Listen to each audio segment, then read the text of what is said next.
నటుడిని నటుడుగా చూపాలి, దైవంగా చూపడం కరెక్ట్ కాదన్నారు బీసీవై పార్టీ అధ్యక్షుడు రామచంద్ర యాదవ్. గుంటూరు జిల్లా తక్కెళ్లపాడులో ఎన్టీఆర్ విగ్రహం శ్రీకృష్ణుడి రూపంలో ఉండటాన్ని ఆయన ఖండించారు. ఇలా దైవం రూపంలో నటుడిని చూపితే దేవుడి మనుగడే ప్రశ్నార్థకమవుతోందన్నారు. తనను కొంతమంది టీడీపీ నాయకులు బెదిరించే ప్రయత్నం చేస్తున్నారని, అలాంటి ఉడత ఊపులకు తాను భయపడినంటోన్న బీసీవై పార్టీ అధ్యక్షుడు రామచంద్ర యాదవ్తో మా ప్రతినిధి రవికృష్ణ ఫేస్ టు ఫేస్. కొంత పరిష్కారం లభించినప్పటికీ కూడా భవిష్యత్తులో మరింతగా కూడా ఇటువంటి సంఘటనలు పునరావృతం కాకూడదు అని చెప్పి బీసీవైకి సంబంధించినటువంటి ఎవరైతే పార్టీ అధ్యక్షుడు ఉన్నారో రామచంద్ర యాదవ్ చెప్తూ ఉన్నారు. ప్రజెంట్ నేనైతే ఆ రామచంద్ర యాదవ్ గారితో ఉన్నాను. సార్ చెప్పండి, అసలు ఈ వివాదం ఏంటి, వివాదానికి ప్రధాన కారణం ఏంటి? ఈ రాష్ట్రంలో తెలుగుదేశం పార్టీ అయినా, వైఎస్ఆర్ కాంగ్రెస్ పార్టీ అయినా, మరొకరైనా వాళ్ళ నాయకుడి యొక్క విగ్రహాలను పెట్టుకోవడానికి ఎవరికి ఎటువంటి అభ్యంతరం ఉండదు. కానీ ఒక నటుడి విగ్రహాన్ని దేవుడి రూపంలో ప్రతిష్ఠిస్తే అది ఆ దేవుడిని అవమానించినట్టుంటుంది, హిందువుల మనోభావాలను దెబ్బతీసినట్టుంటుంది అనే విషయాన్ని గతంలో తెలంగాణలో ఈ సంఘటన జరిగినప్పుడు స్పష్టం చేశారు. దాని మీద వెనక్కి తగ్గారు.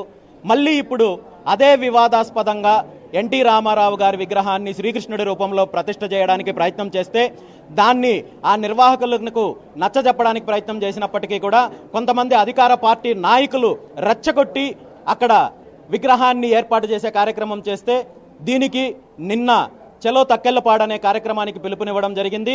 రాష్ట్ర వ్యాప్తంగా ఉన్న హిందూ భక్తులతో పాటు, యాదవ సంఘాలతో పాటు, హిందూ ఆర్గనైజేషన్స్తో పాటు పక్కనున్న తెలంగాణ రాష్ట్రం నుండి కావచ్చు, మిగిలిన రాష్ట్రాల నుండి కూడా దీని మీద స్పందించి ఈరోజు కార్యక్రమానికి రావడానికి ప్రయత్నం చేసినప్పుడు ప్రభుత్వానికి సంబంధించిన కొంతమంది పెద్దలు స్పందించి అక్కడ జరిగిన తప్పిదాన్ని సరిదిద్దుకొని శ్రీకృష్ణుడి రూపంలో ఉన్న ఎన్టీఆర్ గారి విగ్రహాన్ని తొలగించి కొత్త విగ్రహాన్ని ఏర్పాటు చేసినందుకు నిజంగా వాళ్ళందరికీ కూడా ధన్యవాదాలు తెలియజేస్తున్నాను.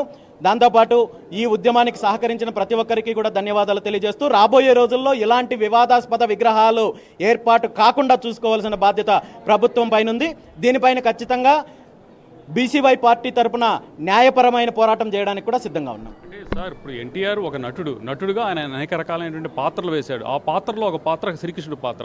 ఆ పాత్రకు సంబంధించినటువంటి విగ్రహాన్ని ఏర్పాటు చేయడం వల్ల ఈ ఇబ్బంది ఏమిటి? ఖచ్చితంగా రాబోయే రోజుల్లో ఒక నటుడి విగ్రహాన్ని దేవుడి రూపంలో చూపిస్తే వచ్చే తరాలు ఇతనే దేవుడు, ఇతనే భగవంతుడు అనే నమ్మే పరిస్థితి వస్తుంది. దేవుడు వేరు, నటుడు వేరు. నటుడు ఎప్పుడూ దేవుడు కాలేడు. సో దేవుడితో పోల్చుకుంటూ దేవుడికి ఇతని వల్ల ఎక్కువ ప్రతిష్ఠ వస్తుందని చెప్పడం అంటే ఇది నిజంగా ఒక రకమైన మూర్ఖత్వము.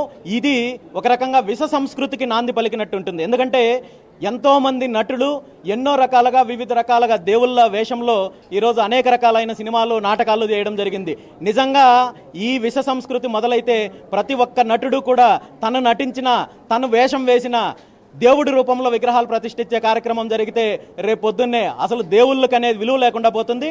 దీన్ని మొదట్లోనే ఆపాలనే ఉద్దేశంతో, ఇలాంటి వివాదాలు రాకూడదనే ఉద్దేశంతో పోరాటం చేశాం తప్ప ఇది ఏ ఒక్కరిని వ్యతిరేకించి కాదు, మరొక అంశం కాదు. అంటే ఇప్పుడు మీరు ఎప్పుడైతే విగ్రహాన్ని ఆపడానికి ప్రయత్నం చేసినప్పుడు మిమ్మల్ని బెదిరించారు. ఆ తర్వాత ఇప్పుడు విగ్రహాన్ని ఏదైతే ఆపిన తర్వాత కూడా మిమ్మల్ని బెదిరిస్తున్నట్లుగా తెలుస్తుంది. ఇది నిజమేనా? ఇలాంటి బెదిరింపులకి నాకు కొత్త ఏమీ కాదు. ఇలాంటి బెదిరింపుల వల్ల నేను ఆ అడుగు వెనక్కి వేస్తాననుకుంటే అది వాళ్ళ మూర్ఖత్వము. ఈ రాష్ట్రంలో ఎక్కడ బీసీలకు అన్యాయం జరిగినా, రైతులకు అన్యాయం జరిగినా, మహిళలకు అన్యాయం జరిగినా, హిందూ ధర్మానికి అన్యాయం జరిగినా, దేవాలయాలపైన దాడులు జరిగినా ఖచ్చితంగా బీసీవై పార్టీ పోరాటం చేస్తుంది. ఎట్టి పరిస్థితుల్లోనూ వెనకడుగు వేసే ప్రసక్తే ఉండదు. అంటే ప్రెసిడెంట్ కూడా మిమ్మల్ని బెదిరించి ఈ రోజు కూడా మిమ్మల్ని బెదిరించినట్టు మాకు తెలుస్తుంది. అది నిజమేనా? హెచ్చరించే కార్యక్రమం అయితే చేయడం జరిగింది. గతంలో ఉన్న కేసులను వెలికి తీసే ప్రయత్నం జరుగుతుంది, లేదంటే మీ మీద మరో రకంగా కుట్ర జరుగుతుంది, లేదంటే మీ మీద మళ్ళీ తప్పుడు కేసులు పెట్టే ప్రయత్నం జరుగుతుంది. జాగ్రత్తగా ఉండాలని రకరకాలుగా చేసే ప్రయత్నం జరిగింది. ఇలాంటి ఉడత బెదిరింపులకైతే నేను భయపడను. ఖచ్చితంగా ఎక్కడ అన్యాయం జరిగినా, ఎక్కడ ప్రజా వ్యతిరేక విధానాలు జరిగినా బీసీవై పార్టీ అక్కడ ఉంటుంది, ప్రజల తరపున పోరాటం చేస్తుంది. అందులో ఏమాత్రం అనుమానం లేదు. ఇప్పుడు ఈ విగ్రహాలకు సంబంధించి న్యాయ పోరాటం చేసేందుకు ప్రత్యేకంగా ఏమన్నా కార్యాచరణ ఏమైనా ప్రకటిస్తారు? ఖచ్చితంగా ఏపీ హైకోర్టుని ఆశ్రయిస్తున్నాము.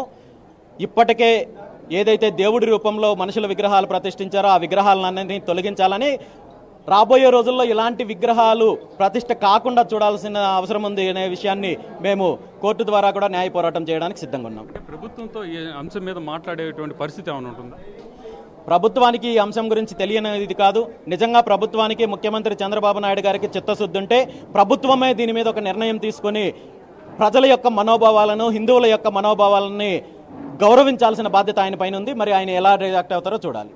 అంటే ప్రత్యేకంగా కూడా హిందువులు ఎవరైతే ఉన్నారో హిందువుల మనోభావాలను దృష్టిలో పెట్టుకోవాలి. అదేవిధంగా కూడా ఇలాంటి విగ్రహాలు ఏర్పాటు చేసేటువంటి క్రమంలో మాత్రం ఖచ్చితంగా కూడా ఒక నిబంధన అనేది ఉండాలి. దేవుడి రూపంలో నటుడు విగ్రహాలు ఉండకూడదు అని చెప్తూ ఉన్నారు. అదేవిధంగా కూడా బీసీలకు ఎటువంటి అన్యాయం జరిగినా కూడా తప్పనిసరిగా కూడా వాళ్ళ కోసం పోరాటం చేస్తానని చెప్పి రామచంద్ర యాదవ్ చెబుతున్న పరిస్థితి కనపడుతుంది. Camera person లక్ష్మణ్తో Ravikrishna, ప్రైమ్9 news, Guntur నుంచి.